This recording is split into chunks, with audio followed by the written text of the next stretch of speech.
کیونکہ اس کو مقابلے پہ جو یہ کھڑا ہے تو اس کا نام تو لینا پڑتا ہے. تو مولانا فضل الرحمان صاحب نے کہا ہے جناب کہ 2 صوبوں میں بدامنی ہے، بلوچستان میں اور KPK میں، اور لیول پلینگ فیلڈ ہونی چاہیے، اور ہم نے نون لیگ کے ساتھ اتحاد کر لیے. تو اب اس میں 2-3 باتیں ہو گئی ہیں نا کہ لیول پلینگ فیلڈ بھی چاہیے ان کو، یعنی ان کے لیے بھی ٹھیک نہیں ہے. تو یہ عمران خان بھی یہی کہہ رہا ہے، بلاول بھٹو بھی یہی کہہ رہا ہے. تو یہ کیا چیز ہے؟ یہ مجھے نا کہیں چھٹی سینس میری کہتی ہے کہ کوئی ایسے حالات بنا دو.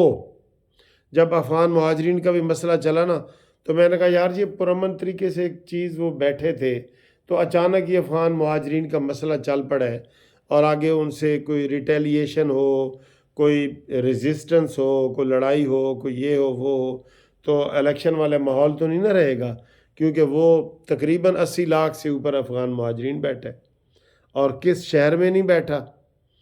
تو یہ ان کا میں نے یہ کہا تھا تب کہ نگران حکومت کا یہ کام ہی نہیں کہ وہ ایسے بڑے مسئلے اٹھائے. ان کا یہ ان کو نگرانوں کو کی یہ ڈیوٹی نہیں ہے. نگران کی ڈیوٹی ہے کہ جی بجلی نہیں آ رہی تو بجلی بحال کر دو، سڑک ٹوٹی ہوئی تو وہ تھوڑی سی بنا دو. بڑے منصوبے وہ نہیں بنا رہے، جیسے ادھر پنجاب میں 5-5 سال کے بڑے منصوبے بن رہے ہیں. یہ تو ان کا ٹائم لمبا ہو گیا، ورنہ الیکشن تو مئی میں ہو جانے تھے، آپ کو پتہ ہی ہے. تو مولانا فضل الرحمان نے یہ باتیں کی ہیں، تو ایک اچھی بات کی ہے، ایک لیول پلینگ فیلڈ والی کی ہے، ایک اچھی بات کی ہے. اب جو مولانا فضل الرحمان صاحب کے سیکرٹری جنرل ہیں سینیٹر حمداللہ، اس نے کیا کہا ہے اس کے اوپر تبصرہ کرتے ہیں بڑا مزے کا. انہوں نے کہا جی پیپلز پارٹی جیتے یا نون لیگ جیتے، مولانا فضل الرحمان صاحب صدر پاکستان بنیں گے. یہ کیا بات ہے؟ ہاں آپ کو ایک بات میں بتا دوں اور نواز شریف صاحب کے ساتھ بھی یہ مذاکرات ہو رہے ہیں اور ان کو کہا جا رہا ہے جی کہ آپ اس کے اوپر کریں. حالانکہ جو سیٹ ایڈجسٹمنٹ ہے اس میں کوئی بڑا مذاکرات ہوتے ہی نہیں ہیں. بھئی تم 2 لو تو 2 دو، پنجاب سے 2 لے لو، KPK سے 2 دے دو جو آپ کی پکی سیٹیں ہیں، پنجاب سے 4 لے لو، KPK سے 4 دے دو، یہ ہوتا ہے. لیکن یہ صدر کا کہاں سے بیچ میں شوشہ چل گیا ہے جی؟ ہماری خواہش تھی، پرانی ہے کہ مولانا صاحب کو بنایا جائے. لیکن میں آپ کو اس کی نا ایک تلخ حقیقت بھی بتاؤں. پہلے 58(2)B ہوتی تھی اور اس بندے کو صدر بنایا جاتا تھا جو ذرا مسکین ہوتا تھا. لیکن ضیاء الحق نے بھی اسمبلیاں توڑیں، وہ پاورفل تھا. پھر فاروق لغاری بڑا پاورفل نواب تھا جس کو بے نظیر نے بنا دیا، اس نے بھی ڈانگ مارا بے نظیر کو، اسمبلیاں توڑ دیں. پھر غلام اسحاق خان بھی اپنے آپ کو بڑا فن خان سمجھتا تھا، اس نے بھی نواز شریف صاحب کو ڈانگ مارا. تو اس کے بعد یہ رہا ہے جیسے ممنون حسین تھا بے ضرر، وہ کہتے ہیں کہ وہ ایسے بے ضرر. پھر یہ جو تھا عارف ایلفی، یہ بھی بے ضرر. تو اس سے پہلے والا بھی بے ضرر.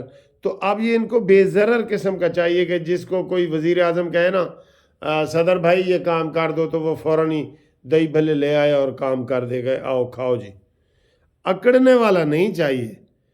تو مولانا فضل الرحمان صاحب کی تو اپنی پرسنالٹی ہے، ان کو تو ہم چاہتے ہیں کہ وہ ان کا عہدہ تو وزیر اعظم کے برابر ہونا چاہیے. ٹھیک ہے. اب صدر بظاہر تو اب 58(2) ختم ہو گئی ہے اور سارا کچھ ہو گیا، لیکن مولانا فضل الرحمان صاحب کوئی ربڑ سٹیمپ والے صدر نہیں بنیں گے اگر بنیں گے تو.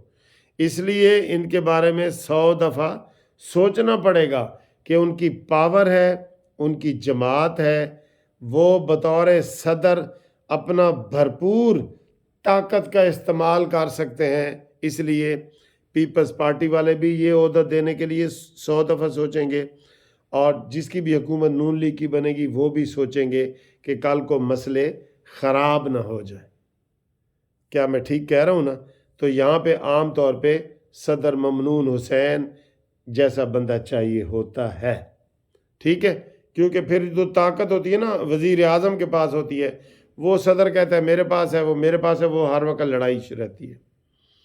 اچھا، اس کے علاوہ جناب علی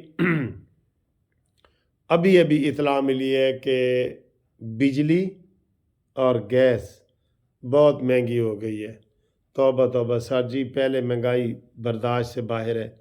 3 روپے کچھ پیسے بجلی فی یونٹ مہنگی، اور اس کا بل یہ لگ کے آئے گا جو دسمبر کا بھی آئے گا، اب اگلا بل جو آئے گا نا اس میں لگ کے آئے گا۔ اور گیس 1000 گنا سے بھی زیادہ مہنگی کر دی۔ IMF ادھر بیٹھی، آپ کو پتہ ہی ہے سر جی، IMF سے جان چھڑانا پڑے گی۔ میں نے آپ کو سکیم بتائی تھی کہ سید عاصم منیر صاحب کشکول نکل کے باہر نکلیں، IMF سے جان چھڑوائیں، یا پھر نواز شریف صاحب IMF سے جس طرح پہلے جان چھڑوائی تھی وہ چھڑوا سکتے ہیں، ورنہ آپ کی کوئی چیز سستی نہیں ہوگی۔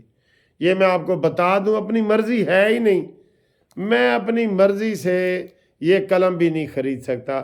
یہ بھی IMF کہے گی تو میں 100 روپے کا یہ پین خریدوں گا، ورنہ میں یہ پین بھی نہیں خرید سکتا۔ یہ بس یہ وزیر اعظم کی یہ حیثیت ہے۔ اور ابھی خبر میں دیکھ رہا تھا، ابھی میں یہ ٹی وی چینل چلاتے ہوئے، کہ اسلام آباد میں مسلم لیگ نون کے 3 بندوں کو قتل کر دیا ہے، جس میں سابقہ یونین کونسل کا ناظم اور اس کے ساتھ 2 بندے۔ تو یہ نون لیگ کے سابق UC چیئرمین ابرار شاہ اور 2 بندے اور، ان کو قتل کر دیے گئے۔ ان کا تعلق نون لیگ سے بتایا جا رہا ہے۔ یہ بھی افسوسناک واقعہ ہوا ہے۔ یہ اب مولانا فضل الرحمان صاحب جیسے کہہ رہے ہیں کہ ہمیں لیول پلینگ فیلڈ دی جائے، تو کوئی ایسے حالات بھی ہو سکتے ہیں۔ سر جی، میں نا الیکشن کے، اللہ کرے الیکشن خیر خیریت سے بک جائے، تو ایک تو یہ جو عمران خان بھی کوئی فتنہ یا فرقہ پیدا کر سکتا ہے، کوئی بھی مسئلہ پیدا کر سکتا ہے، تو باقی بھی پلاننگ کے ساتھ بھی حالات خراب کیے جا سکتے ہیں۔ ٹھیک ہے، یہ ذہن میں رکھ لیں۔ تو یہ ساری باتیں ہیں، تو امید کرتے ہیں جناب تسی ویڈیو کو پسند کریں گے، کیونکہ یہ والی جو ویڈیو ہوتی ہے یہ تھوڑی ٹھنڈی میٹھی ہوتی ہے، ہم آرام سے باتیں کرتے ہیں۔ آپ سنائیں، آپ کا کیا حال ہے؟ ٹیلی فون کال کر سکتے ہیں 030047255752، منصف اوان ایڈوکیٹ سپریم کورٹ، اور قانونی ٹی وی زندہ باد، تیرا ٹی وی میرا ٹی وی، قانونی ٹی وی۔ ٹھیک ہے جی، اللہ حافظ۔